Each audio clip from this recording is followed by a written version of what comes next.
Andreas Georgiou here for MMA Plus at Tanko Fighting Championships, and I don't even know how to start this interview because that's how emphatic that win was. Saul Rogers, you just ran through Andre winning that anaconda choke, I think in under a minute as well. Like 54 seconds. 54 seconds, man. How does that feel? Because that was probably one of the biggest wins anybody in the lightweight division can get in the UK. I think this fight personally has gone under the radar, you know. There's not been much hype between, I mean, from my fans and stuff, they've all kind of been giving me the credit, but if you look at this from an outside point of view or an MMA point of view, me versus Andre, I think this was a massive fight, and to go against Andre, run through him in a minute, you know, and he's a tough guy, no one really finishes him like that, so I'm buzzing, I'm absolutely buzzing. Yeah, it was a tremendous fight when it got announced and it delivered here tonight. You know, a lot of people would describe your styles very similar. You both like to go in there and wrestle. The difference being that you have that jiu-jitsu endgame. Andre's just very good at grinding fights out. Did you think it was going to be that easy? Because you shot him for that single leg, and as soon as you took him, man, you got the submission in. In my head, I'm always thinking, yeah, I'm going to take him out, We've literally been backstage there before we walked out, and I was like, I'm going to destroy him, and these are like, take your time. So in the back of my mind, I'm always preparing for a 3-round fight. I mean, I'd be stupid if I literally, I'd say, I put £1 million on there, I'm going to beat Andre in a minute, you know, because he's a tough guy. I thought he'd kind of try and pick me off and work movement, but I knew if I level changed, I could set my hands up, which I did. Took him down and, yeah, got the finish. Yeah. Couldn't have gone any better. Couldn't have. No, I definitely agree. I mean, we were here yesterday at the weigh-ins, calm as ever. Yeah. Here tonight, calm as ever again. Yeah. You were just like kind of relishing in the moment. Was it just like great to be here, soaking the atmosphere? Like the fans were going crazy for you here in Manchester. I mean, I've done this for a long, long time now, and I'm in the gym day in, day out, so this kind of just feels like home.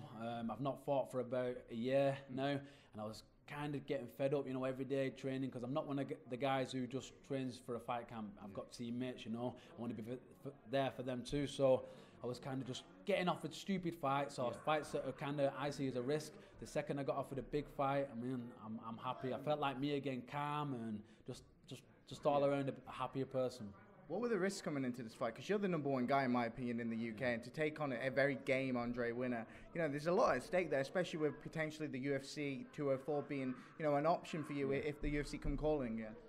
Yeah, there was a lot of risk, but I see a fight with Andre as more of a win-win, because if I lost to a guy like Andre, it's kind of no pressure. Andre is a real good guy compared to if I lost to a shit opponent, you know, then it's if I win that, well, I was going to win anyway. If I lose that, kind of, you know, it's no big deal. So I didn't feel as much pressure with a fight against Andre. Obviously, I do want to win, but no, I just kind of soaked up everything from the crowd to the event to just literally, I felt at home in there. Yeah. Honestly, I felt at home.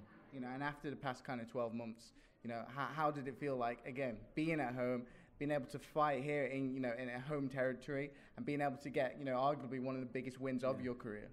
Definitely think it's the biggest win in my career at the minute, and yeah, it felt every time I fight, I mean, from back in the day, I'm dealing with tremendous pressure and stress, but every time it goes on, I've kind of always got them little doubts and worries and stuff, but my confidence is growing daily. I mean, I know what I can do deep down inside, so as long as the right Saul Rogers turns up on the night, I'm not really worried what anybody else is going to do. I just go out there and do me. It's probably a silly question because we know you won on that card. UFC 204, Manchester, October. What are you willing to do to be on that card, to be on the biggest show that Manchester will ever host in MMA?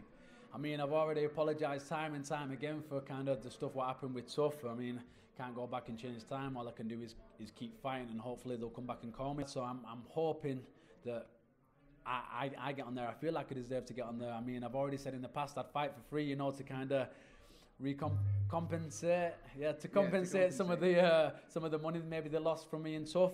Other than that, I don't know what I can do. Just keep beating up guys outside of here, you know. So that's how it is. Listen, Saul, after tonight, there's no question with anyone in this press room right now that you deserve to be on that card after that performance. Big thank you for your time. Cheers, and congrats on your win. Thank you.